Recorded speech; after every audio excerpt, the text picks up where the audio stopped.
Якутское землячество в Москве организовало новогодний торжественный вечер. На традиционный праздник собрались живущие в столице страны якутяне.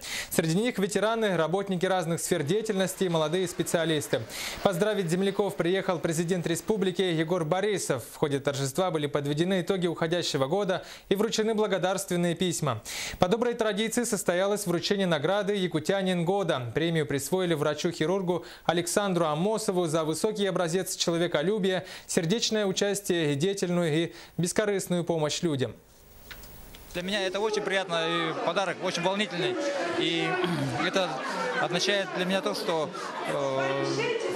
вся наша Родина, вся республика оказывает мне такое большое внимание. Я очень признателен всему постоянному представительству, нашему президенту, всем якутянам за такую честь.